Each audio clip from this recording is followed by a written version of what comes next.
Okay, so after isang buwan guys ang paggamit dito sa Google Pixel 8, bibigay ko na sa inyo yung full review ko dito sa phone na 'to. Particularly dun sa kanyang camera performance, tsaka sa battery performance. Pero gusto ko rin ibigay sa inyo yung mga bagay na hindi ko masyado nagustuhan dito sa Google Pixel 8 para alam niyo lahat before niyo ito bilhin. At para dun sa mga hindi pa nakapanood ng unboxing, saan namin nabili, at kung magkano, nandiyan yung link sa description box sa baba nung unang video ko dito sa Google Pixel 8. Okay, so umpisa natin.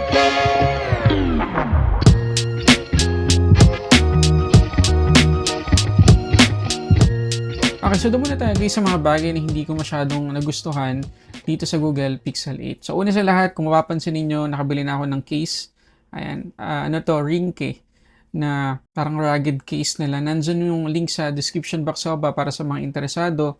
Nakabili na rin ako ng tempered glass para dito sa Google Pixel 8. Okay, so balik tayo dun sa sinabi ko na hindi ko masyado nagustuhan dito sa phone na to. Una sa lahat yung kanyang optical fingerprint scanner.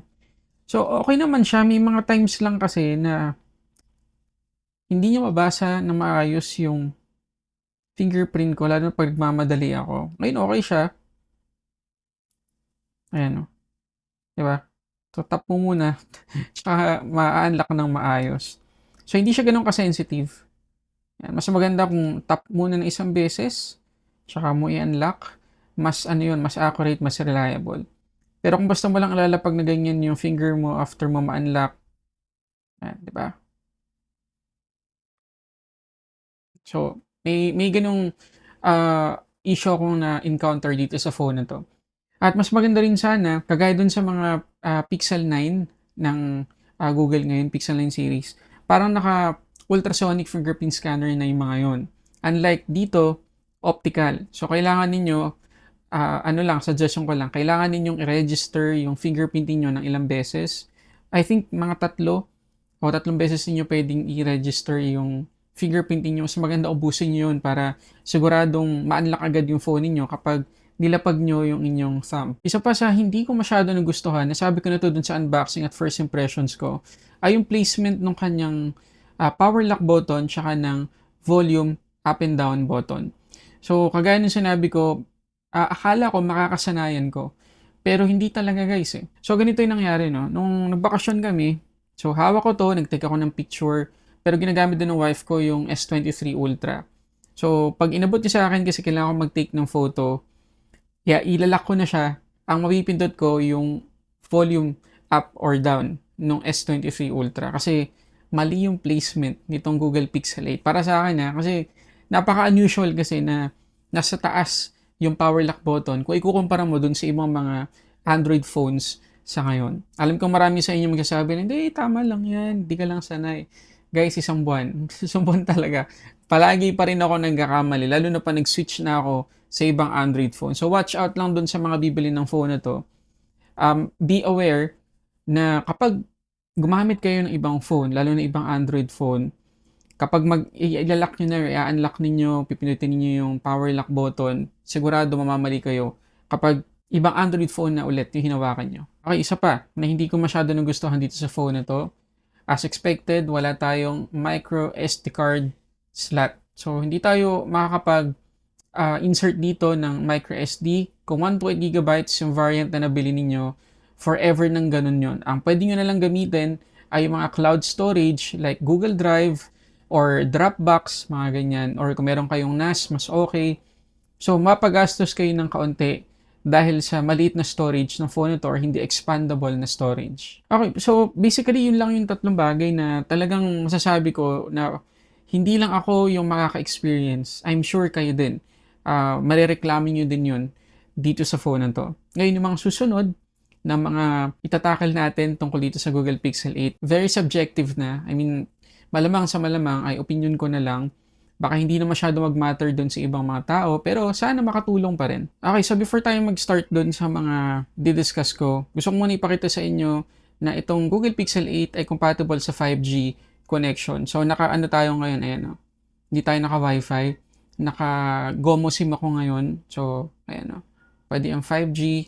Naka-5G tayo ngayon. So, test natin yung kanyang speed dito sa fast.com. Okay. Actually guys, yung GOMO SIM, mare-recommend ko talaga, napaka-reliable, ang daling, lagyan ng load, ganyan. Ma-manage mo talaga. Yan, nakaka 23 Mbps pa ako niyan dito sa loob ng bahay. Ayan, 31. So kapag lumabas pa ako, mas malakas pa yung data, 36, 37. So very reliable guys yung data connection dito sa Google Pixel 8. Ay, nakaka 40 plus pa tayo Mbps. So panalo guys. Okay, so umpisahan natin guys. Yung una kong gustong i-share sa inyo ay yung battery performance update kasi hindi ko yun ibigay dun sa first impressions ko dito sa Google Pixel 8. Okay, so ito guys yung unang screenshot ng ating battery performance. Ito yung real life usage talaga. So mapapansin niyo meron pa tayong 49% ayan remaining. Pero ang SOT na nakukuha natin ay 3 hours 27 minutes, which is good. So mga 6 to 7 hours of screen on time yung pwede nating mapiga dito sa Google Pixel 8 kung basic usage lang yung gagawin natin.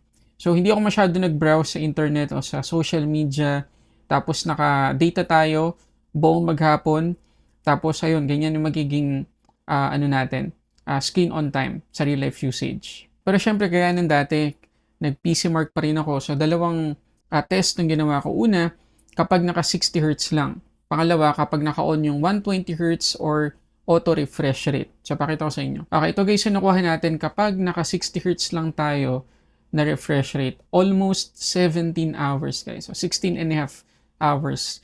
Impressive talaga yan guys. Diba? Ang liit lang ng battery capacity ng phone na to. Pero makikita ninyo, tipid talaga siya. So, kung hindi naman talaga kailangan guys ng sobrang bilis na refresh rate, okay na yung 60 Hz. At sa experience ko guys, isa tong Google Pixel 8 sa may pinaka-smooth na 60 Hz na refresh rate.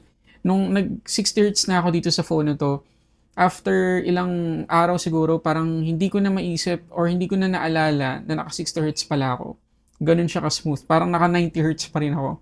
So, hindi sa akin, hindi naging problema sa akin na binabaan ko yung refresh rate plus nadagdagan pa yung battery performance. Pero kung hindi kayo magpipigilan at gusto niyo pa rin ng auto na refresh rate 120 Hz pababa, 12 hours and 49 minutes naman yung nakuha nating SOT. So goods pa rin yan. Maganda pa rin yan para sa ganitong phone. So ano man yung piliin natin, masasatisfy tayo sa battery performance itong Google Pixel 8. And kagaya na sinabi ko dun sa unboxing and first impressions, paganda pa ng paganda yung battery performance ng phone na to dahil tuloy-tuloy yung software update na matatanggap natin dito. So, mas ma-optimize pa yung performance kasama na yung battery. Okay, so pag-usapan na natin ngayon guys yung camera performance itong Google Pixel 8. Unahin natin yung kanyang dynamic range. Okay, so makikita ninyo dito sa mga photos natin. Nasa loob ako ng airport, pero nakita ko kasi na merong bintahan na dun sa may bandang itaas. So, nag-take ako ng picture at ina-expect ko na magiging blown out yung nasa labas dahil tirik yung araw doon. Pero makikita ninyo na balance pa rin yung exposure, yung details hindi nawala. At makikita ninyo kahit yung nandito sa loob ng airport, kitang-kita pa rin. At take note guys, maraming mga camera phones ngayon nag-i-struggle sa ganitong klase ng situation. Pero dito sa Google Pixel 8, makikita ninyo na balance niyang mabuti. So pagdating sa dynamic range, isa yan sa pwede nating ma-expect na maganda dito sa camera ng Google Pixel 8. Ngayon pagdating guys sa indoor photos, naging confident ako palagi na magiging decent yung shots dahil sa mabilis na autofocus at shutter ng camera nitong Google Pixel 8. Mapansin niyo sharp, detailed, yung kulay accurate, kahit hindi sobrang maliwanag yung lighting natin, naayos pa rin ng Google Pixel 8. Pagdating naman sa outdoor guys, dito talaga mag-excel itong Google Pixel 8 and karamihan naman sa mga phones sa ngayon, sa outdoor talaga mag-excel. At kagaya ng mga photos natin kanina, nung pinopoint out ko yung dynamic range ng Google Pixel 8, yung mga usual outdoor situations natin ay proof din na maganda yung dynamic range ng Google Pixel 8. Wala tayong makikita na blown out na parts ng image kahit nakatutok na tayo sa langit, balance na balance pa rin yung exposure at yung kulay. Medyo messy na kasi sa ibang phone yung kulay dahil sa sobrang liwanag kung minsan sa labas. Pero dito, tamang-tama pa rin, hindi overly saturated. Kung meron mang i-improve, yan yung highlight siguro. Pero out of the camera, walang malaking issue tayong mapupuna. Pagdating naman sa night photos, kagaya ng trademark ng mga Google Pixel phones, ang ganda ng binigay sa ating output ng night mode itong Google Pixel 8. Ang isa lang siguro na gusto kong ma-fix sa mga susunod na Pixel phone ay yung pag-eliminate doon sa mga light flares or light reflection.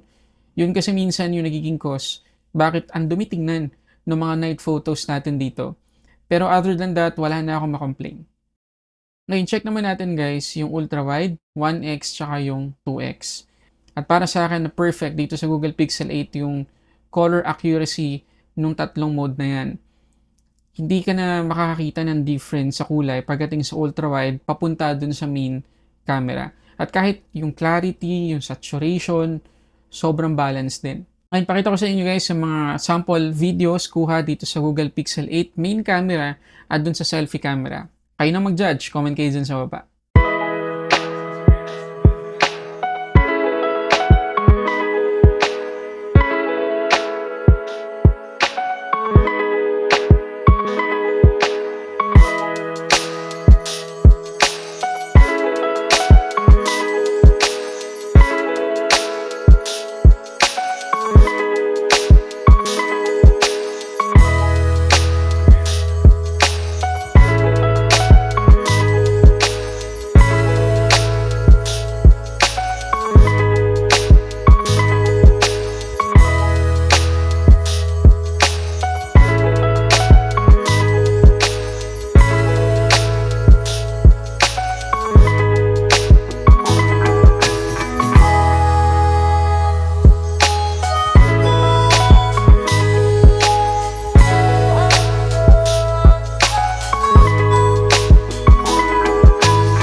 Okay, so basically guys, yun lang yung mga gusto kong i-share sa inyo tungkol dito sa Google Pixel 8. So, kung ako'y tatanungin ninyo, satisfied ako sa phone na to. Parang yung pinambili ko dito, syempre may kamahalan siya compared dun sa ibang mga phone sa ngayon na ganito rin yung specs. Pero dahil Google Pixel phone at maasahan natin yung software update, paganda pa ng paganda yung performance, para sa akin, worth it. Sulit na sulit guys. At kung nagpaplano kayong bumili ng Google Pixel phone sa isang trusted store, bili kayo dun sa pinagbilhan ko para alam ko na maganda rin na makukuha ninyong unit. So kung mayroon pa kayong tanong guys tungkol sa Google Pixel phone at kung gumagamit ka na ng Google Pixel 8, i-comment mo dyan sa baba yung experience mo para din makita ng mga nagpaplano pang bumili. Maraming salamat para sa ating unboxing reviews. This is Sulit Tech Reviews.